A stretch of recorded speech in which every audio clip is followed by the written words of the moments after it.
حضرت شیخ شبلی کا نام سنا ہوگا، بہت بڑے بزرگ گزرے ہیں، تو ان سے کسی نے کہا کہ میں کثیر العیال ہوں، بچے زیادہ ہیں، تو جی خرچ ہی نہیں پورا ہو رہا، آ کے شکوے شروع کر دیے، شکایتیں شروع کر دی۔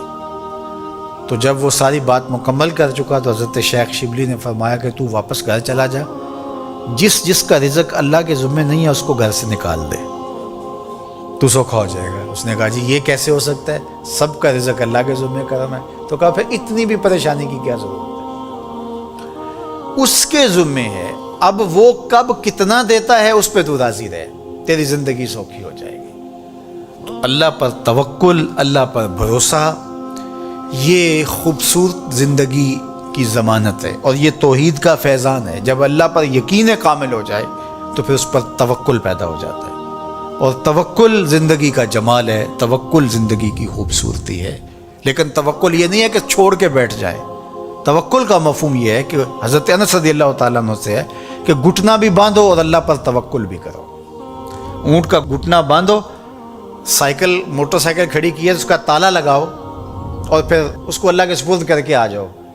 لیکن اگر آپ گاڑی کھلی چھوڑ کے آ جاتے ہیں، اونٹ کو گھوڑے کو کھلا چھوڑ کے آ جاتے ہیں اور کہتے ہیں میں اللہ پہ بھروسہ کیا، یہ توکل کے منافی۔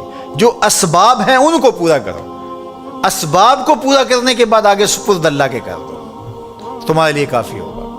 اور حضور کا ایک فرمان سنیے، آقا کریم نے ارشاد فرمایا کہ جو شخص گھر سے نکلتے ہوئے یہ دعا پڑھے، بسم اللہ توکلت علی اللہ ولا حول ولا قوت الا باللہ، مختصر دعا ہے، تو حضور نے ارشاد فرمایا اللہ کی طرف سے اس کو یہ جواب دیا جاتا ہے کہ تجھے ہدایت عطا کر دی گئی اور تیری کفالت کر لی گئی، تیرا اللہ کفیل ہو گیا، اور تجھے ہر شر سے بچا لیا گیا، اور شیطان کو تیرے راستوں سے ہٹا دیا گیا۔ کام کیا کرنا ہے؟ بسم اللہ توکلت علی اللہ ولا حول ولا قوت الا باللہ، یہ گھر سے نکلتے ہوئے پڑھ لیں گے تو انشاءاللہ حضور علیہ الصلوۃ والسلام کا جو فرمان ہے اس کے ہم مصداق بن جائیں گے، اور اللہ کی رحمتوں کے حصار میں آ جائیں گے، شیطانوں سے بچ بچ کے چلیں گے۔ گلی اور بازاروں کے اندر شیطانوں کی بھیڑ بھی ہوگی لیکن ہم سے نہیں ٹکرا سکیں گے، ہٹا دیے جائیں گے، کیونکہ یہ ضمانت ہمارے حضور نے ہمیں دی ہے۔ تو اللہ پر توکل، اللہ پر بھروسہ، یہ مومن کی زندگی ہے۔ کام کریں، گھٹنے باندھیں، سب کچھ کریں، لیکن بھروسہ اللہ پہ۔ محنت ہم نے کی ہے لیکن محنت کا نتیجہ نہ سمجھے، اللہ کا کرم کا نتیجہ سمجھے۔ یہ کہتے ہیں وہ منڈے نے بڑی محنت کی ہے جس لیے آگے نکل گیا ہے۔ کتنے منڈے ہیں جنہوں نے بڑی محنت کی اور پیچھے رہ گئے ہیں؟ جی یہ بندہ جو ہے وہ یہ بڑا زبردست تھا اس لیے آگے چلا گیا، اور زبردستی کے فوائد تو ضرور ہوتے ہیں، لیکن آپ اپنے کاموں کو منسوب اپنی طرف نہ کرو، اللہ کی طرف کرو۔ وَإِذَا مَرِضْتُ فَهُوَ يَشْفِينِ، جب میں بیمار ہوتا ہوں وہ مجھے شفا دیتا ہے۔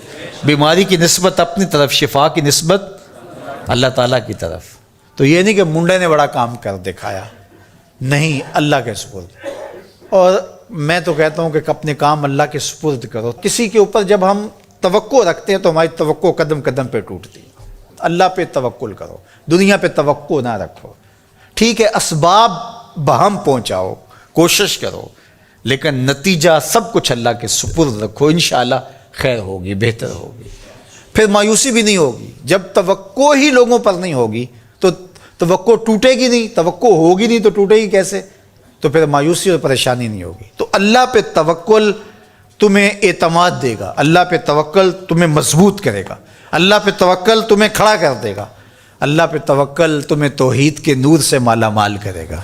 اللہ پہ توکل اللہ کی محبت کا ذریعہ ہے، اللہ پہ توکل خشیت الہی کی نہضت کا سبب ہے، اللہ پہ توکل باطن کی روشنی کا سبب اور ذریعہ ہے۔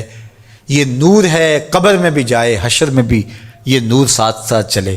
تو اللہ پر توکل یہ زندگی کی خوبصورتی ہے، اور یہ ہماری زندگیوں میں اترنا چاہیے۔